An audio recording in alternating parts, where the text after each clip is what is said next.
امریکی صدر Donald Trump نے اپنے اتحادیوں کو، جن میں اسرائیل بھی شامل ہے، ایران کے ساتھ امن سمجھوتے کا مسودہ دکھایا ہے۔ پاکستان کے وزیر فائنانس اسحاق ڈار امن کوششوں کے سلسلے میں واشنگٹن پہنچ گئے ہیں۔ وہ امریکہ کے secretary of state Marco Rubio سے ملاقات کریں گے۔ پاکستان کے علاوہ قطر بھی سمجھوتے کے سلسلے میں کافی سرگرم ہے۔ پاکستان ایران اور امریکہ کے درمیان مصالحت کار کا رول ادا کر رہا ہے اور دونوں ملکوں کے درمیان ڈائریکٹ بات چیت کی میزبانی بھی کی تھی۔ اسلام آباد میں پچھلے مہینے یہ بات چیت ہوئی تھی، جو 1979 کے بعد امریکہ اور ایران کے درمیان پہلا اعلیٰ سطحی رابطہ تھا۔ چائنا نے کہا ہے کہ امریکہ اور ایران کے درمیان کسی بھی سمجھوتے کو UN سیکیورٹی کونسل میں منظور کرانا چاہیے، لیکن چائنا کی اس تجویز پر امریکہ کی طرف سے کوئی وعدہ نہیں کیا گیا۔ ایسے امکانات ظاہر کیے جا رہے ہیں کہ اسرائیل سمجھوتے کے بعض پوائنٹس کی مخالفت کرے گا۔ ان میں ایران کا یہ مطالبہ شامل ہے کہ تمام محاذوں پر جنگ ختم ہونی چاہیے، جن میں لبنان بھی شامل ہے۔ ایران نے دعویٰ کیا ہے کہ اس نے آبنائے ہرمز کے قریب امریکہ کے ریپر ڈرون کو اپنے ایئر ڈیفنس سسٹم آئرش کمان گیر کے ذریعے مار گرایا۔ حال ہی میں ایران اور امریکہ کے درمیان فوجی جھڑپیں ہوئیں، حالانکہ بات چیت بھی جاری ہے۔ ایرانی میڈیا میں کہا گیا کہ اس ڈرون کو قیشم جزیرے کے قریب نشانہ بنایا گیا۔ فارس نیوز ایجنسی نے بتایا کہ یہ ایک جدید ایئر ڈیفنس سسٹم ہے جو اسٹیلتھ ٹیکنالوجی سے لیس ہے۔ عمان کے سینئر عہدیداروں نے امریکی صدر ڈونلڈ ٹرمپ کی دھمکی پر ناراضگی کا اظہار کیا ہے۔ عمان کو امریکہ اور مغربی ملکوں کا اتحادی سمجھا جاتا ہے، جس نے ایران اور امریکہ کے درمیان بات چیت کی میزبانی بھی کی تھی اور مصالحت کار کا رول ادا کیا تھا، لیکن ٹرمپ نے حال ہی میں عمان کو دھمکی دی تھی کہ اسے اڑا دیا جائے گا۔ ٹرمپ نے ایران اور عمان کے درمیان آبنائے ہرمز کا انتظام چلانے کے بارے میں بات چیت اور ٹیکس وصول کرنے کے منصوبے پر ری ایکشن دیتے ہوئے یہ وارننگ دی۔ ایران نے اس معاملے پر عمان سے یکجہتی کا اظہار کیا ہے۔ اسرائیلی وزیر اعظم بنجامن نیتن یاہو نے کہا ہے کہ انہوں نے اپنی فوج کو حکم دیا ہے کہ وہ غزہ پٹی کے 70% علاقے پر کنٹرول حاصل کر لے۔ اس خبر سے پہلے سے ہی کمزور سیز فائر پوری طرح سے ٹھپ ہونے کے اندیشے پیدا ہو گئے ہیں۔ نیتن یاہو نے مغربی کنارے میں ایک کانفرنس سے خطاب کرتے ہوئے یہ بات کہی۔ ان کے اس بیان کو اسرائیل کے آنے والے الیکشن سے بھی جوڑ کر دیکھا جا رہا ہے، اور انہوں نے کہا کہ فی الحال ہم حماس کو نچوڑ رہے ہیں۔ ہم غزہ پٹی کے 60% حصے پر کنٹرول رکھتے ہیں۔ پہلے ہم 50% علاقے پر کنٹرول رکھتے تھے، اب 60% پر رکھتے ہیں، اور میری ہدایت ہے کہ 70% علاقے پر کنٹرول حاصل کیا جائے۔ اسرائیل نے غزہ میں بربریت جاری رکھی۔ تازہ حملوں میں ایک فلسطینی شہید ہو گیا اور کئی زخمی ہوئے۔ الزیتون علاقے میں ایک مسجد کے قریب حملہ کیا گیا، جس میں 24 سالہ نوجوان عبداللہ اشرف جاں بحق ہوئے۔ کئی دوسرے مقامات پر بھی حملے کیے گئے۔ دیر البلح میں اسرائیل کے ہوائی جہازوں کے حملے میں بعض گھروں کو نقصان پہنچا۔ 7 اکتوبر 2023 کے بعد سے جاں بحق فلسطینیوں کی تعداد 1,72,894 ہو گئی ہے۔ اس دوران اسرائیلی فوج نے مغربی کنارے میں دھاوے کرتے ہوئے کئی فلسطینیوں کا اغوا کیا۔ جن علاقوں میں دھاوے کیے گئے ان میں قلقیلیہ، نابلس اور جنین شامل ہے۔ ایران کی ریولیوشنری گارڈز نے کہا ہے کہ مڈل ایسٹ میں امن اس وقت تک ممکن نہیں ہوگا جب تک اسرائیل کا صفایا نہیں کیا جاتا۔ ریولیوشنری گارڈز نے غزہ پٹی میں حماس کے 2 سینئر کمانڈرز کی ہلاکت کی مذمت کی۔ ایک بیان میں IRGC نے کہا کہ جب تک بچوں کے قاتل اور شیطانی نظام کو صفحہ ہستی سے نہیں مٹا دیا جاتا، خطے میں امن قائم نہیں ہوگا۔ IRGC نے حماس کی فوجی شاخ کے کمانڈرز محمد عودہ اور عز الدین الحداد کی ہلاکت کی مذمت کی اور کہا کہ ان موتوں سے ایک مرتبہ پھر صہیونی حکومت کا شیطانی مزاج ظاہر ہو گیا ہے۔ IRGC نے اسرائیل کی مسلسل مدد کے لیے امریکہ اور مغربی ملکوں کی مذمت کی۔ لبنان اور اسرائیل کے ڈیلیگیشنز کے درمیان پینٹاگون میں اب سے کچھ دیر بعد بات چیت ہوگی۔ یہ بات چیت ایک ایسے وقت ہو رہی ہے جب اسرائیل اور حزب اللہ میں جھڑپیں ہو رہی ہیں اور اسرائیل نے اپنے حملوں میں تیزی پیدا کرتے ہوئے سویلینز کو بربریت کا نشانہ بنایا ہے۔ حزب اللہ نے بات چیت کی مخالفت کی ہے۔ لبنان کے عہدیداروں نے کہا ہے کہ امریکہ اس بات چیت میں سہولت پیدا کر رہا ہے۔ پچھلے 48 گھنٹوں کے دوران اسرائیلی فوج نے ساؤتھ لبنان اور بیکا وادی میں اپنے آپریشنز کا دائرہ بڑھایا ہے۔ کئی ہفتوں کے بعد بیروت میں بھی حملہ کیا گیا۔ کچھ ہفتوں سے امریکی صدر ڈونلڈ ٹرمپ کے کہنے پر بیروت میں حملے نہیں کیے جا رہے تھے۔ اسرائیل نے زہرانی ندی کے قریب کئی علاقوں میں تخلیے کی وارننگ دی ہے۔ حال ہی میں اسرائیلی وزیر اعظم بنجامن نیتن یاہو نے کہا ہے کہ اسرائیل ساؤتھ لبنان کے اسٹریٹجک مقامات پر قبضہ کرے گا۔ 2 مارچ کو حزب اللہ کے جنگ میں کودنے کے بعد سے اسرائیل کے حملوں میں 3069 لوگ جاں بحق ہوئے ہیں، جن میں زیادہ تر عورتیں اور بچے ہیں۔ اس کے علاوہ 10,000 لوگ زخمی بھی ہوئے ہیں۔ رشیا کا ایک ڈرون رومانیہ کے ایک اپارٹمنٹ پر گرا جس سے 2 لوگ زخمی ہو گئے۔ اس واقعے کے بعد نیٹو ملکوں نے رشیا پر غیر ذمہ دارانہ رویے کا الزام لگایا ہے۔ نیٹو اور یورپی یونین نے ماسکو کے خلاف مذمتی بیانات جاری کیے۔ رومانیہ کے وزیر خارجہ نے اس حملے کی تصدیق کی اور کہا کہ یوکرین پر حملوں کے دوران یہ واقعہ پیش آیا۔ نیٹو چیف مارک روٹے نے کہا کہ رشیا کا غیر ذمہ دارانہ رویہ ہم سب کے لیے خطرناک ہے۔ یورپی کمیشن کی صدر ارسولا وان ڈیر لین نے کہا کہ یورپی یونین ماسکو پر دباؤ بڑھا رہی ہے۔ رومانیہ نے جو یوکرین کی سرحد پر واقع ہے کہا کہ یہ پہلی مرتبہ نہیں ہے جب ایسا کوئی واقعہ پیش آیا ہے، اس سے پہلے بھی رشیا اور یوکرین کے میزائلز رومانیہ میں گرے ہیں۔ رومانیہ کے صدر نیکو سٹیان نے بتایا کہ اس طرح کے واقعات سنگین ہیں۔ رومانیہ نیٹو کا رکن ملک ہے۔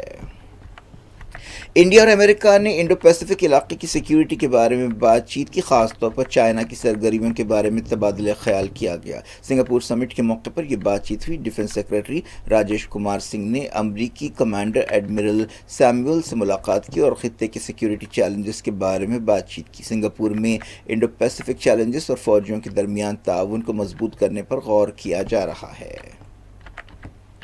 بامبے اسٹاک ایکسچینج اور نیشنل اسٹاک ایکسچینج میں جمعے کو بھاری گراوٹ آئی۔ سینسیکس 1092 پوائنٹس لڑک گیا اور 74,770 پر بند ہوا۔ نفٹی میں 359 پوائنٹس کی گراوٹ آئی۔ اس طرح وہ 23,547 پر بند ہوا۔ دونوں اہم مارکیٹس میں تقریباً 1400 پوائنٹس کی گراوٹ آئی۔ اس گراوٹ سے سرمایہ کاروں کو 5,000 کروڑ روپے کا نقصان ہوا اور یہ روپے مارکیٹ سے غائب ہو گئے۔ بتایا گیا کہ کمزور مانسون کی پیش قیاسی کا مارکیٹ پر اثر پڑا۔ اس کے علاوہ مڈل ایسٹ کے حالات، خاص طور پر امریکہ اور ایران کے درمیان امن سمجھوتے پر غیر یقینی بھی اس کی ایک وجہ ہے۔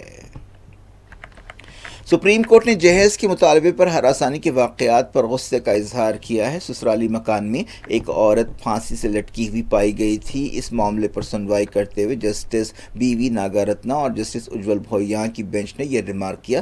جسٹس ناگا رتنا نے ریمارک کیا کہ لڑکے کیوں شادی کرتے ہیں اور لڑکیوں اور ان کے خاندانوں کی بے عزتی کرتے ہیں۔ عدالت نے کہا کہ دلہنوں کی اس طرح بے عزتی نہیں کی جانی چاہیے۔ جسٹس ناگا رتنا نے کہا کہ یہ پیغام صاف طور پر جانا چاہیے کہ دلہن اور اس کے خاندان کے خلاف بے عزتی کا سلسلہ رکنا چاہیے۔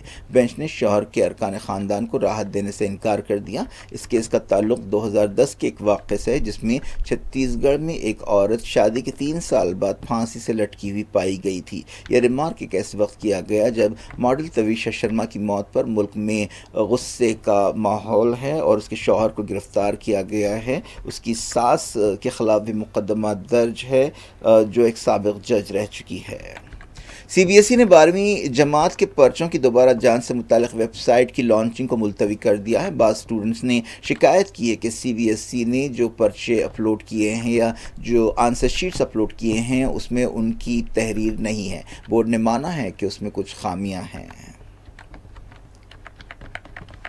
لکھنؤ سپر جائنٹس کے کیپٹن رشبھ پنت نے استعفیٰ دے دیا ہے، جن کی ٹیم آئی پی ایل 2026 میں آخری مقام پر رہی۔ آئی پی ایل ٹیم نے کنفرم کیا کہ رشبھ پنت نے خواہش کی ہے کہ وہ کپتانی چھوڑنا چاہتے ہیں۔ آئی پی ایل 2026 میں لکھنؤ کی ٹیم نے صرف 4 میچز جیتے ہیں اور 14 میچوں میں سے صرف 8 پوائنٹس حاصل کرنے کے بعد آخری مقام پر رہی ہے۔ رشبھ پنت نے بیٹسمین کی حیثیت سے بھی کوئی خاص مظاہرہ نہیں کیا اور 14 میچوں میں انہوں نے صرف 312 رنز بنائے ہیں۔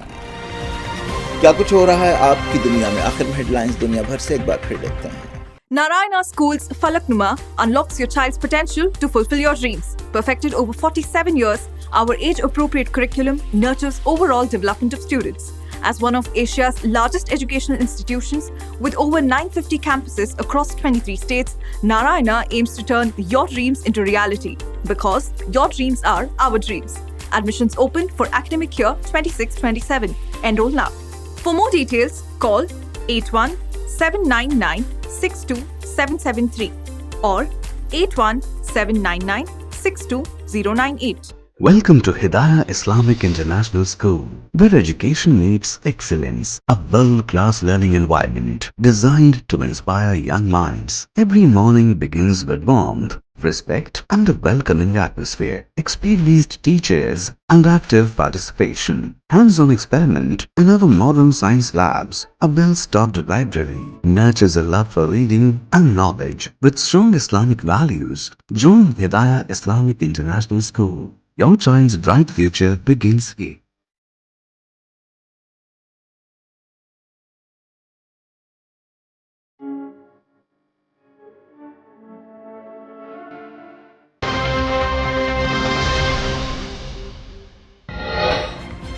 ایران اور امریکہ ڈیل کے قریب، کچھ باتیں طے کرنی باقی، نائب صدر جے ڈی وانس نے کی تصدیق، ٹرمپ نے اتحادیوں کو تفصیل سے واقف کرایا۔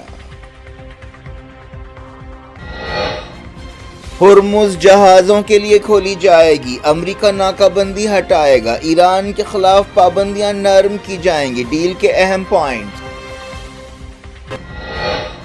غازہ پٹی کے 70% علاقے پر کنٹرول حاصل کیا جائے، نتن یاہو نے فوج کو دیا حکم، تازہ بربریت میں فلسطینی نوجوان جاں بحق۔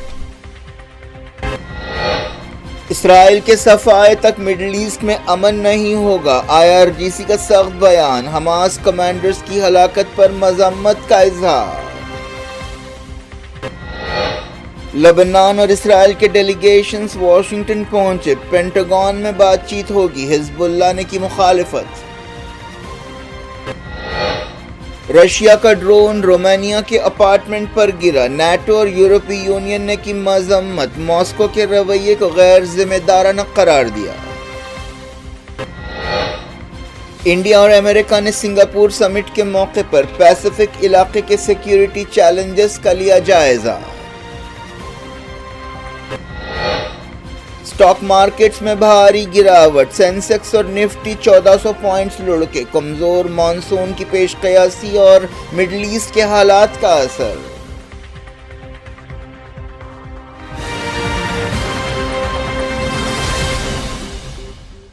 یہ تھی آج کی خبریں، شجیع اللہ فراست کو دیں اجازت اور اپنا بے حد خیال رکھیں۔ اللہ حافظ۔